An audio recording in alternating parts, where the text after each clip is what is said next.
Classes में आपका हार्दिक अभिनंदन है। आज अपन कक्षा 8 का टॉपिक है अपना हमारा संविधान। इसके बारे में अपन अध्ययन करेंगे। जो नवीनतम पाठ्यक्रम आया है अपना सामाजिक विज्ञान का, उसमें सामाजिक विज्ञान को 3 भागों में बांटा गया है।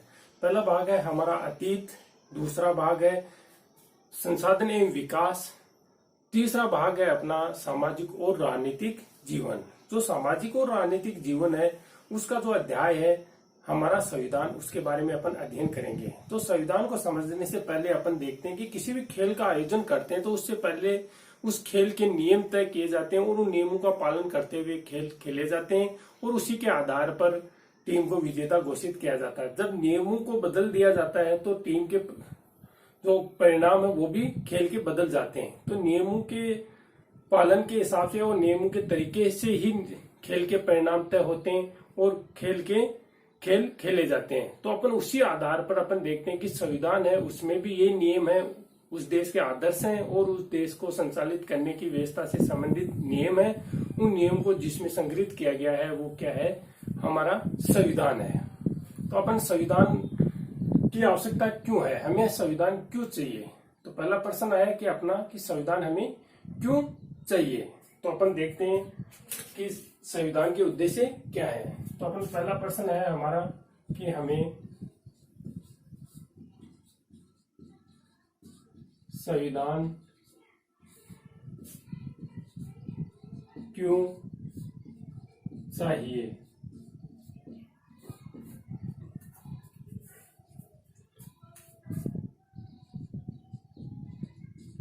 संविधान के उद्देश्य,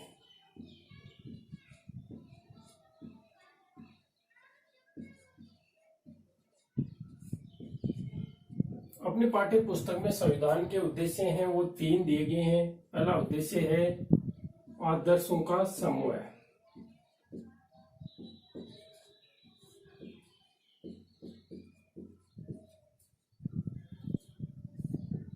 संविधान क्या होता है, आदर्शों का समूह होता है। अब बात आती है कि आदर्श किसको कहते हैं। अपन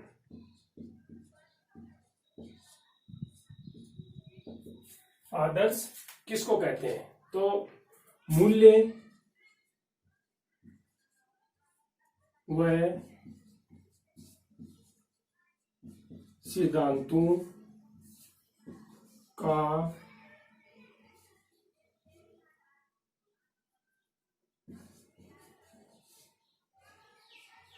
सर्वश्रेष्ठ रूप ही आदर्श कहलाता है।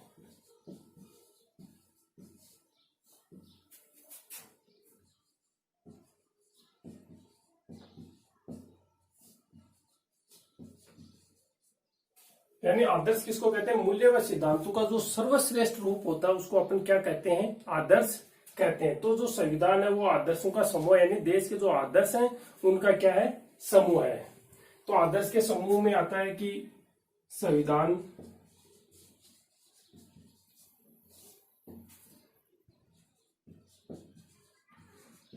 आदर्शों को सूत्रबद्ध करता है जिससे नागरिक अपने सपने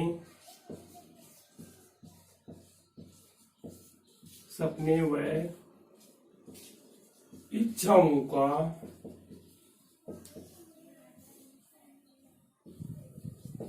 इच्छाओं को साकार कर सकें।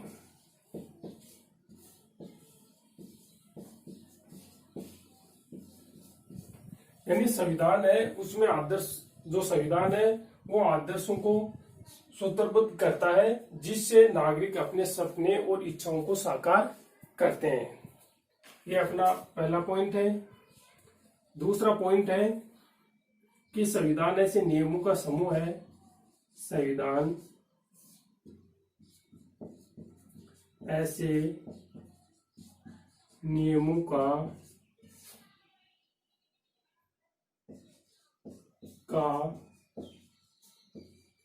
समूह है जिससे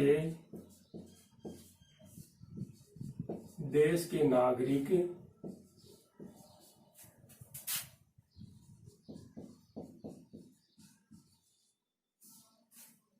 नागरिक शासन संचालित कर सकें।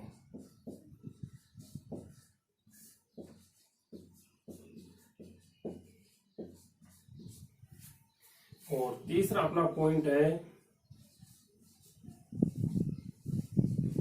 आदर्शों की साझी समझ विकसित कर सकें। यानी जो अपन पहला उद्देश्य देखा था आदर्शों का समूह है, तो उसमें अपने देख लिया कि आदर्श किसको कहते हैं ना, मूल्य सिद्धांतों का जो सर्वश्रेष्ठ रूप होता है वही क्या कहलाता है, आदर्श कहलाता है। फिर अपन देखते हैं संविधान। संविधान वो आदर्शों को सूत्रबद्ध करता है जिससे नागरिक अपने सपने व इच्छाओं को साकार कर सकते हैं। संविधान ऐसे नियमों का समूह है जिससे देश के नागरिक शासन संचालित कर सकें और आदर्शों की साझी समझ विकसित कर सकें। यह संविधान का पहला उद्देश्य था। संविधान का दूसरा उद्देश्य है राजनीतिक व्यवस्था को तय करना।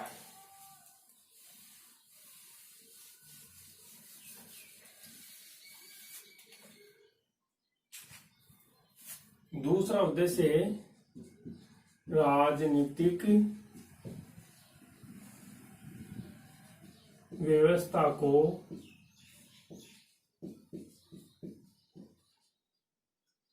तय करना। जब लोकतांत्रिक शासन प्रणाली में जनता अपने निर्वाचित प्रतिनिधियों के माध्यम से सत्ता का प्रयोग करती है और निर्वाचित प्रतिनिधि हैं वो सत्ता को जिम्मेदारीपूर्ण निर्वहन करते हैं, और देश के लिए कौन सी शासन व्यवस्था है उसका निर्धारण भी कौन करता है, संविधान ही करता है। जब वो राजनीतिक व्यक्ति जो चुनकर हमने भेजे हैं वो यदि सत्ता का जिम्मेदारीपूर्ण निर्वहन कर रहे हैं तब तो अच्छी बात है। यदि वो जिम्मेदारीपूर्ण उनका निर्वहन नहीं करते हैं, सत्ता का दुरुपयोग करते हैं, तो उसको दुरुपयोग को रोकने का काम भी कौन करता है, संविधान ही करता है। तो इसमें अपन देखते हैं सत्ता का दुरुपयोग करने से रोकता है। यानी संविधान है वो निर्वाचित प्रतिनिधि हैं, वो यदि सत्ता का दुरुपयोग करते हैं तो उनको दुरुपयोग करने से रोकने का काम भी कौन करता है, संविधान करता है। फिर इसका दूसरा पॉइंट है अपना अल्पसंख्यक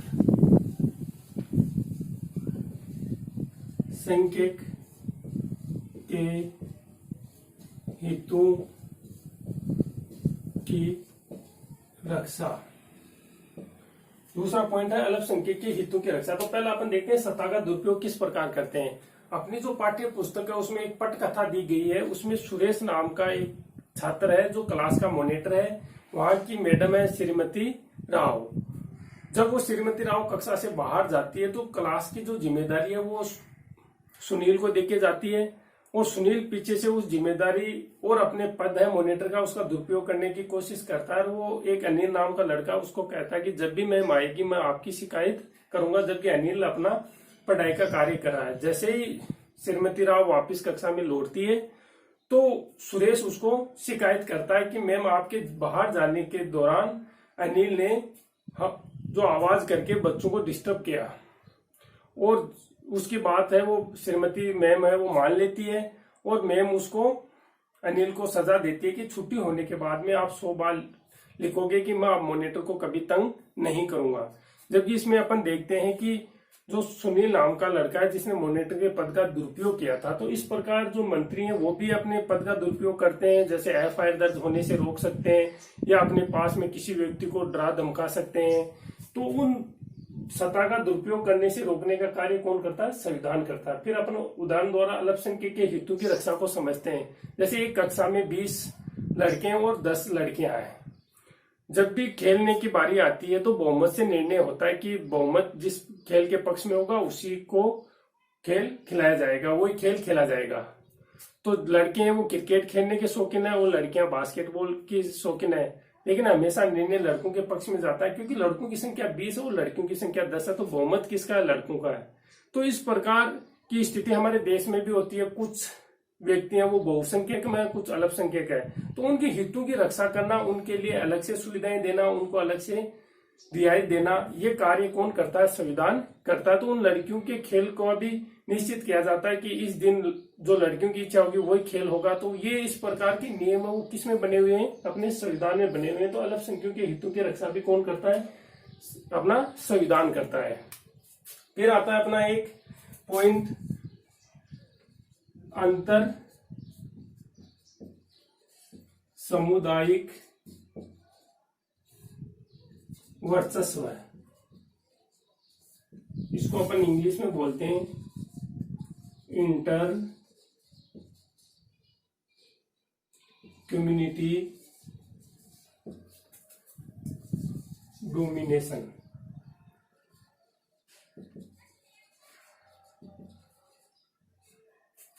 अंतर सामुदायिक वर्चस्व है।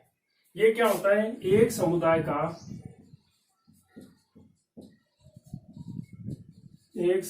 का दूसरे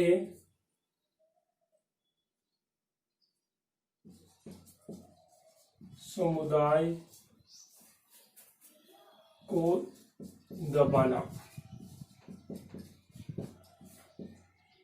दबाना या वर्चस्व है।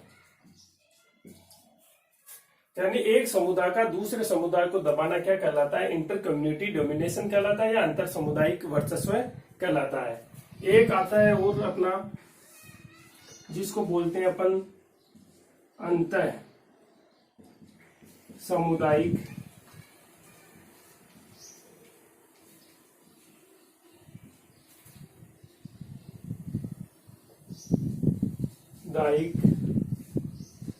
वर्चस्व है।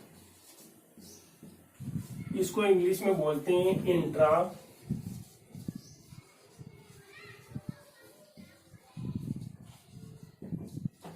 Community domination.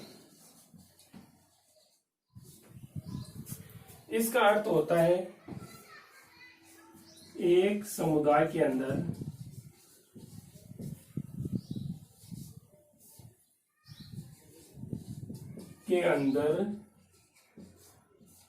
कुछ लोगों द्वारा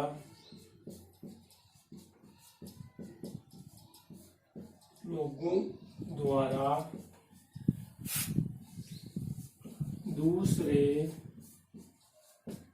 लोगों को दबाना। एक समुदाय के अंदर ही कुछ लोगों द्वारा दूसरे लोगों को दबाना क्या कहलाता है? अंतर सामुदायिक वर्चस्व, इंट्रा कम्युनिटी डोमिनेशन कहलाता है। तो ये अपन ने देख लिया कि सत्ता का जो दुरुपयोग करते हैं राजनीतिक व्यवस्था, उसके अंदर सत्ता का दुरुपयोग करने से भी रोकता है, अल्पसंख्यक के हितों की भी रक्षा करता है, इंट्रा कम्युनिटी डोमिनेशन का भी करता है। नहीं, एक समुदाय का दूसरे समुदाय पे जो वर्चस्व है उसको भी कंट्रोल करने का काम कौन करता है? संविधान करता है। फिर आता है अंतर सामुदायिक वर्चस्व है, और जो एक समूह के अंदर ही कुछ व्यक्तियों द्वारा दूसरे व्यक्तियों को परेशान किया जाता है, तो उसको भी कंट्रोल करने का कार्य कौन करता है? संविधान करता है। यह था अपना अंतर सामुदायिक और अंतर सामुदायिक। फिर अपना तीसरा उद्देश्य आता है इसका। उससे पहले अपन देखते हैं एक नेपाल की घटना का। जैसे अभी राजनीतिक व्यवस्था को तय करता है, तो इसी प्रकार एक नेपाल में भी घटना घटित होती है।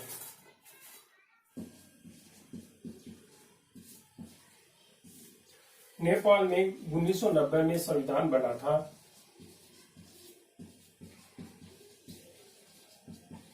नेपाल में 1990 में संविधान बना। जब ये संविधान बना था तो इस संविधान में प्रावधान था, ये राजतंत्रात्मक था, और जो शक्तियां थी, शक्ति वो राजा व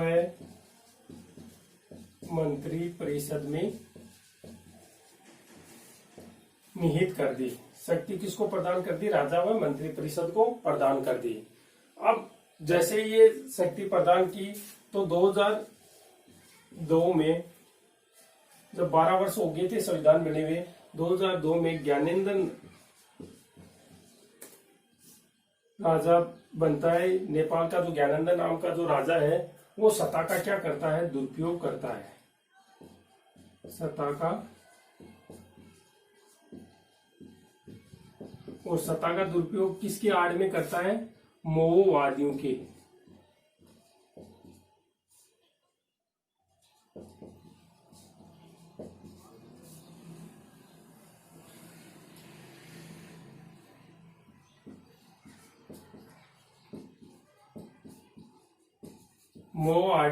माओवादियों की आड़ में वो क्या करता है? सत्ता का दुरुपयोग करता है ज्ञानेंद्र जो राजा है वो। और इस प्रकार जो नेपाल का संविधान है उसकी सारी शक्तियां ज्ञानेंद्र के पास आ जाती हैं और ये सत्ता का क्या करने लग जाता है? शक्तियों को क्या करने लग जाता है? दुरुपयोग करने लग जाता है। और इस प्रकार नेपाल में एक आंदोलन शुरू हो जाता है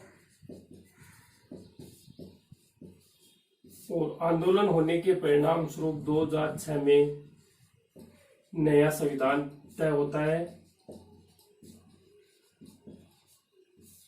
और नया संविधान बनता है वो लोकतंत्रात्मक बनता है।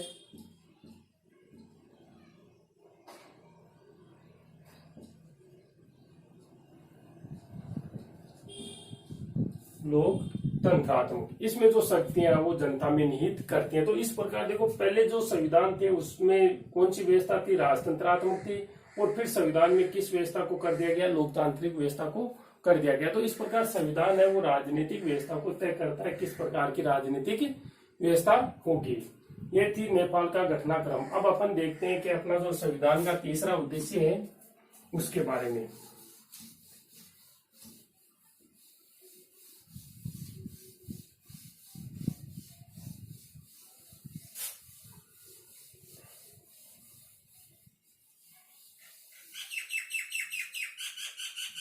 तीसरा अपना है अपने आप को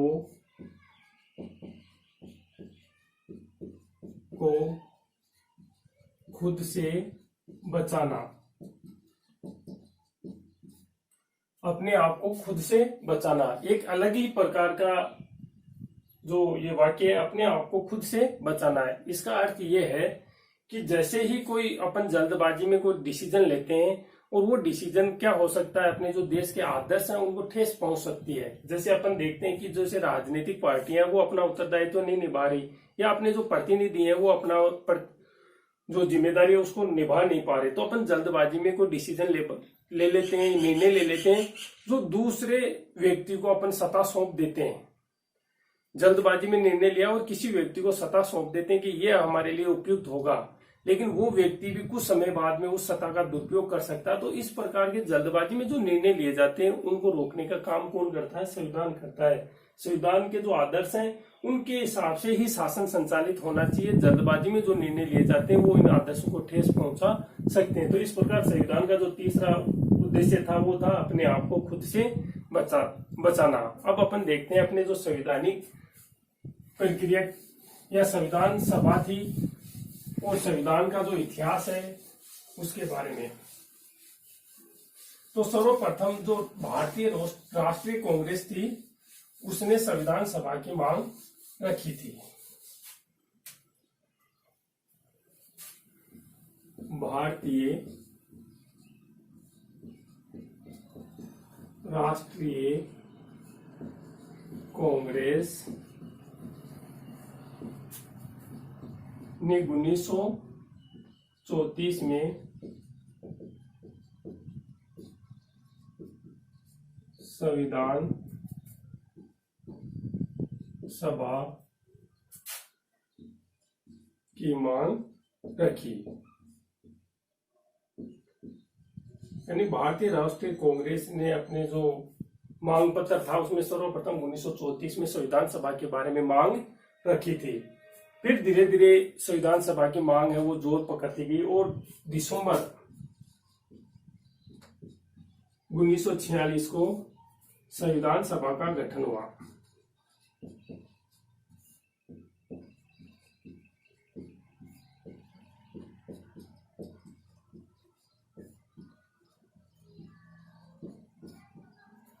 दिसंबर 1946 को संविधान सभा का गठन हुआ।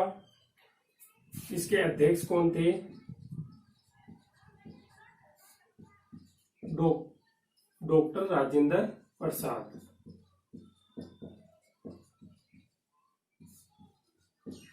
ये ही बाद में अपने भारत के प्रथम राष्ट्रपति बने थे। तो संविधान सभा के अध्यक्ष कौन थे? डॉक्टर राजेंद्र प्रसाद थे। संविधान सभा का गठन कब हुआ? दिसंबर 1946 को। और संविधान सभा ने कब तक अपना जो संविधान बनाया था, तो संविधान बनाने में कितना समय लगा? तो संविधान बनाने में समय लगा था 2 वर्ष 11 माह और 18 दिन। ये अपने संविधान बनने में समय लगा था।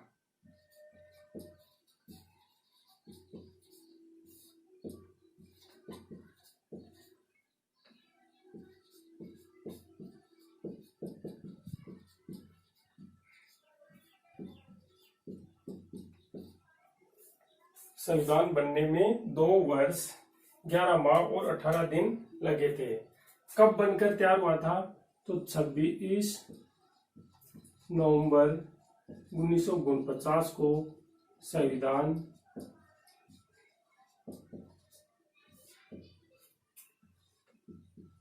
बना था।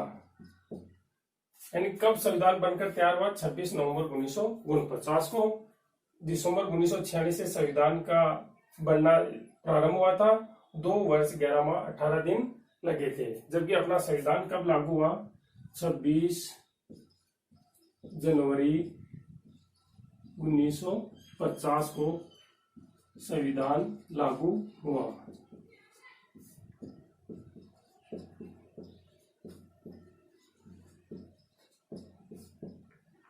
ये थे अपने संविधान से संबंधित।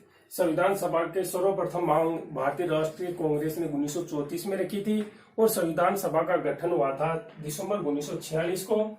इसके अध्यक्ष थे डॉक्टर राजेंद्र प्रसाद, जो आगे अपने भारत के प्रथम राष्ट्रपति बने थे। संविधान बनने में समय लगा था 2 वर्ष 11 माह और 18 दिन। संविधान कब बनकर तैयार हुआ? 26 नवंबर 1949 को। और लागू कब हुआ? 26 जनवरी 1950 को संविधान लागू हुआ था। यह था अपना संविधान से संबंधित। और जो संविधान की विशेषताएं हैं उनको अपन नेक्स्ट वीडियो में पढ़ेंगे। धन्यवाद।